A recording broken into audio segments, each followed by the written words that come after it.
श्री राधे। बोलिए वृंदावन बिहारी लाल की जय।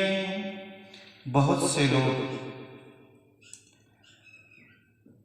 प्रश्न करते हैं, किसी के यहाँ बच्चे का जन्म होना होता है तो बोलते हैं महाराज जी शुभ मुहूर्त में बच्चे का जन्म बड़ा शुभ रहेगा। एक बात का ध्यान देना चाहिए, जिस प्रकार हम जन्म के लिए तड़पते हैं कि बच्चे का जन्म अच्छे समय में हो, अच्छे ग्रह पड़े हों जिससे बच्चा अच्छा हो। मैं तो ये समझता हूँ व्यक्ति को सबसे पहले सबसे ज़्यादा जन्म से ज़्यादा अपनी मृत्यु को सुधारना चाहिए। मृत्यु सुधर गई तो पूरा जीवन संवर गया, सबसे बड़ी बात है। और उसको हम कैसे संवार सकते हैं, उसका भी उदाहरण श्रीमद् भागवत में आता है। भगवान की अवतारों में 24 अवतारों में एक अवतार है ऋषभ देव जी का। और ऋषभ देव जी महाराज के 100 पुत्र हुए, उनमें जितने बाकी पुत्र हैं 99 पुत्र सभी गृहस्थ जीवन को छोड़ करके सन्यासी हो गए थे। एक बड़े बेटे जिनका नाम भरत था वही राजकाज संभालते थे, क्योंकि पिताजी ने कहा बेटा राज्य संभालना और इसके बाद जैसी वृद्धावस्था है इस राज्य को छोड़ करके गृहस्थ जीवन को त्याग करके संन्यास ग्रहण कर लेना, क्योंकि नायं देहो देह भाजान न लोके कष्टान कामान अर्हते विड़ हो जाए। ये शरीर जो मिला है ये शरीर इसलिए नहीं मिला कि सिर्फ भोजन करो, पेट भरो, अपने परिवार की परवरिश करो, बस इसके लिए मिला हो। अरे परिवार की परवरिश तो एक चिड़िया भी करती है, एक जीव जंतु भी करते हैं। अपना पेट तो जीव जंतु पशु पक्षी भी भरते हैं, लेकिन मनुष्य वही है जो वो काम करते हुए जो अन्य जीव करते हैं उसके साथ साथ परमात्मा का चिंतन भी करें। जिस ईश्वर के हम अंश स्वरूप हैं उस परमात्मा को भी ना भूलें। और भरत जी महाराज वृद्धावस्था में गृहस्थ जीवन को छोड़ करके जंगल चले जाते हैं तपस्या करने के लिए। और जब वहां जाकर के तपस्या करने लगे तो मानो परमात्मा का चिंतन कर रहे हैं, भगवान की दिव्य मंत्र का जाप कर रहे हैं गंडकी नदी के किनारे।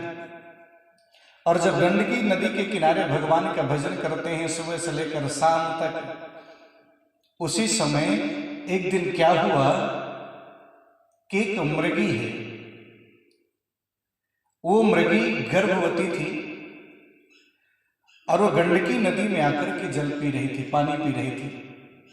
और जैसी पानी पी रही थी नदी का, उसी समय सिंह ने भयंकर आवाज लगाई और जैसी ही सिंह की गर्जना को सुनी उस नदी में छलांग लगाई अपने प्राणों की रक्षा के लिए। और जब प्राणों की रक्षा के लिए छलांग लगाई उसी क्षण भय के कारण वो जल में गिर पड़ती है, उसका गर्भपात हो जाता है, उसकी मृत्यु हो जाती है। लेकिन जिस बच्चे को जन्म दिया वो भी बच्चा जीवित था। मेरे भरत जी महाराज ने जब देखा तो दौड़कर उस बच्चे को उठाए, नदी से बाहर निकाला, आग की आंच में उसको आंच दिया, गर्मी दी, वो बच्चा अच्छा हो गया। तो किसी जीव पर दया करना ये बहुत बड़ा पुण्य है, लेकिन उसकी ममता में फंस जाना ये बहुत बड़ा बंधन है। आज उनके अंदर इतना मोह उत्पन्न हो गया उस बच्चे के प्रति, मृग के बच्चे के प्रति, जिसका कि रात दिन वो ध्यान करने लगे। जो 200 माला जाप करते थे आज मात्र 50 माला प्रत्येक दिन भगवान का जाप करते थे। आए थे हरि भजन को तोड़न लगे कपास। भगवान की भक्ति करने आए थे, लेकिन जिस माया मोह को छोड़ करके आए थे वही माया मोह जंगल में भी पकड़ लेता है।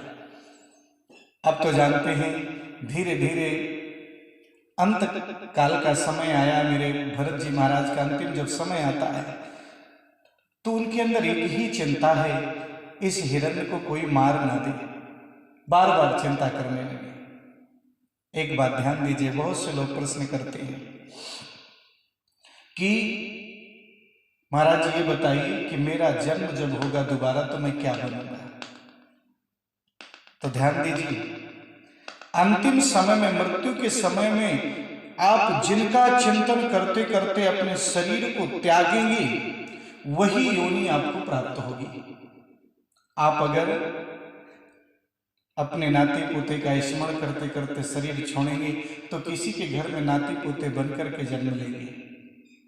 आप किसी जानवर का स्मरण करते हुए, क्योंकि आजकल लोग कुत्ते आदि भी पालते हैं, किसी जानवर का स्मरण करते करते अगर शरीर त्यागेंगे तो वही योनि आपको प्राप्त होगी। शाश्वत सत्य है।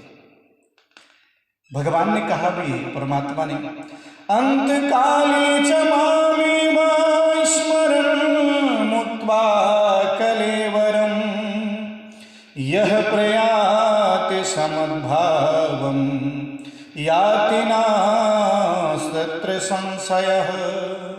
अंत समय में भगवान कहते हैं जो मेरा स्मरण करता है, मामेव स्मरन् मुक्त्वा, मेरा स्मरण करता है वो व्यक्ति मुक्त हो जाता है।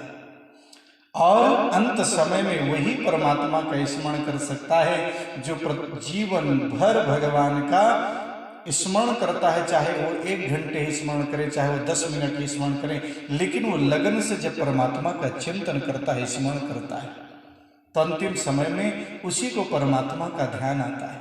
लेकिन जो मोह माया में पड़ जाता है, वो जिस व्यक्ति का, जिस जीव का स्मरण करता है वही योनि उसको प्राप्त होती है। इसलिए मैं तो यही कहता हूँ कि व्यक्ति ने अगर अपनी मृत्यु को सुधार लिया, मृत्यु को सुंदर बना दिया, तो जन्म अपने आप सुंदर होगा। श्री राधे। जन्म की परवाह मत करो, मृत्यु को सुधारने की चेष्टा करो। श्री राधे। बोले वृंदावन बिहारी लाल की।